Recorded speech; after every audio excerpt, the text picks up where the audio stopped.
Great pleasure that I introduce to you Afrika Not Africa, a collection of poetry. This book actually contains 26 poems and that were inspired by my travel across Africa to 15 different countries.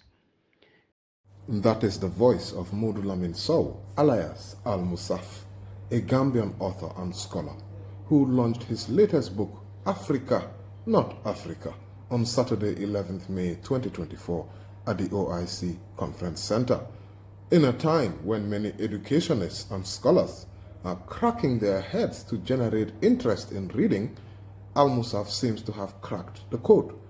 His book launch featured students from numerous schools and a competition where students who answered questions were given a copy of the book. Here is our special podcast with Almusaf, a prolific award-winning author who was also appointed into the African Union's Climate Change Board late last year.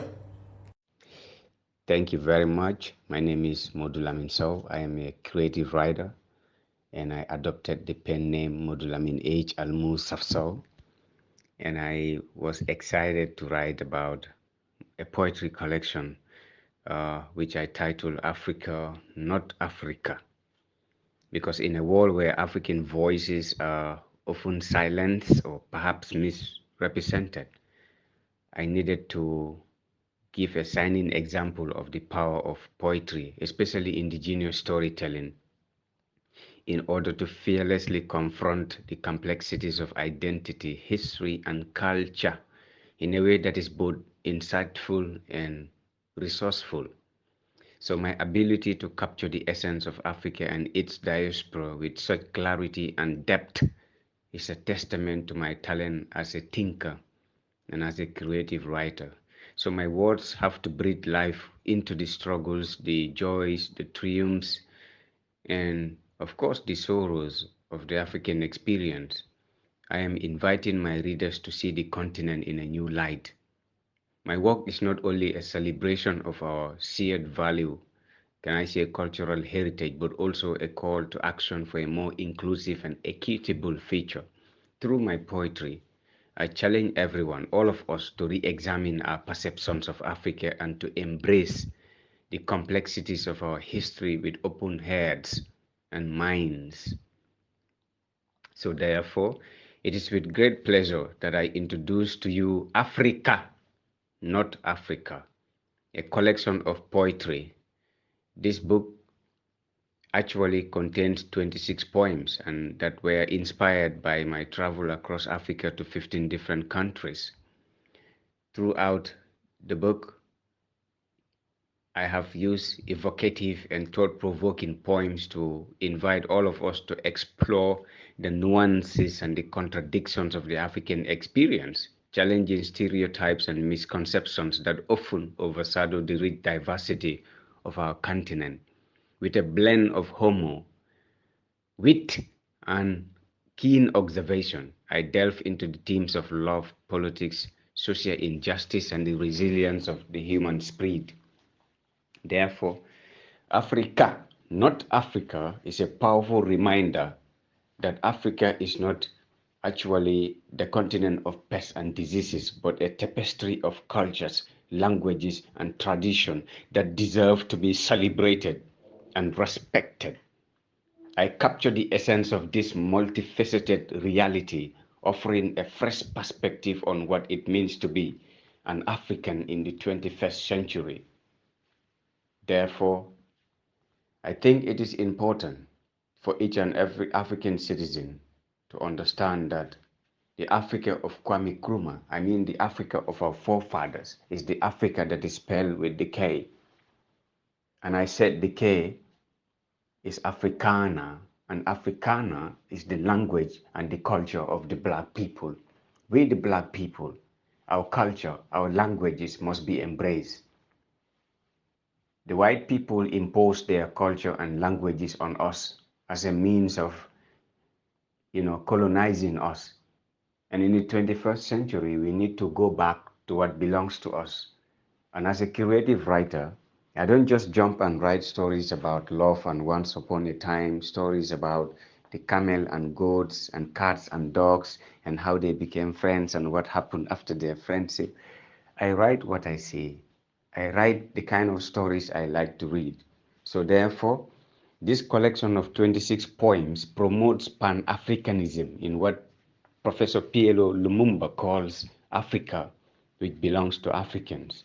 So the book speaks about Africa under dictatorship and further addresses global politics, modern world religion, and the new world order. So the title of the book takes its name from Afrikaner, the language and the culture of the black people, and addresses current happenings in Africa. We all know war, corruption, coup d'etat, poverty, you name them.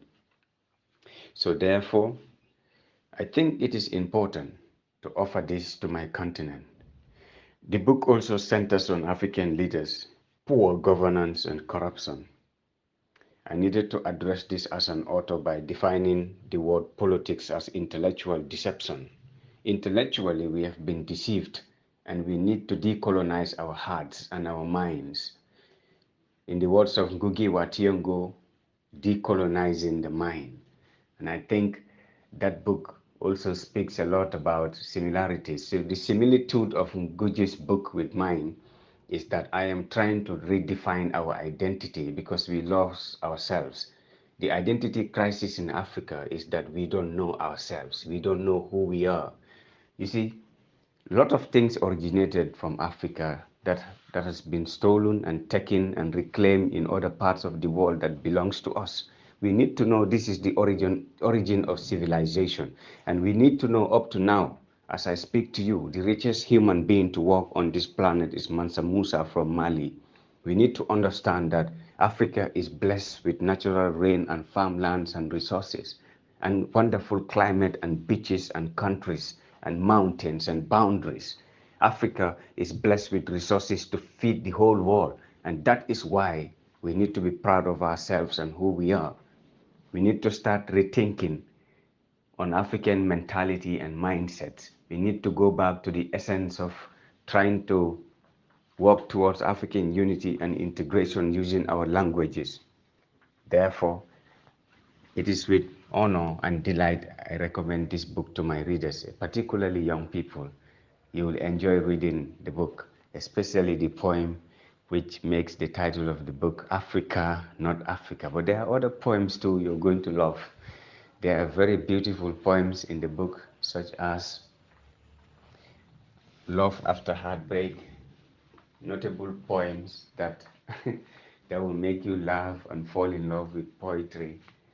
I had tried to offer something very, very hilarious to my readers, but at the same time, educating them on things that are very essential.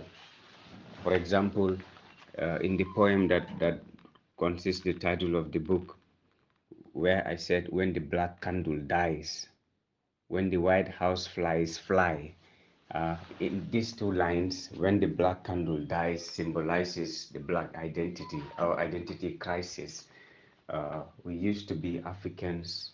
We had our gods and our shrines until the white man came, and then that's the end of it. We decided to adopt to new cultures. Our dress code changes. We decided to lose our identity. So in the second line, where I said, when the White House flies fly, I mean, the white people, when they came and stole our golds and diamonds and divided us like a piece of cake, during the Berlin conference, they divided the African continent into different countries. After that, what happened? We became enemies to one another. And this is why we had to be hunting each other, castigating, fighting, killing another when we are one soul, one human, one blood, and one family.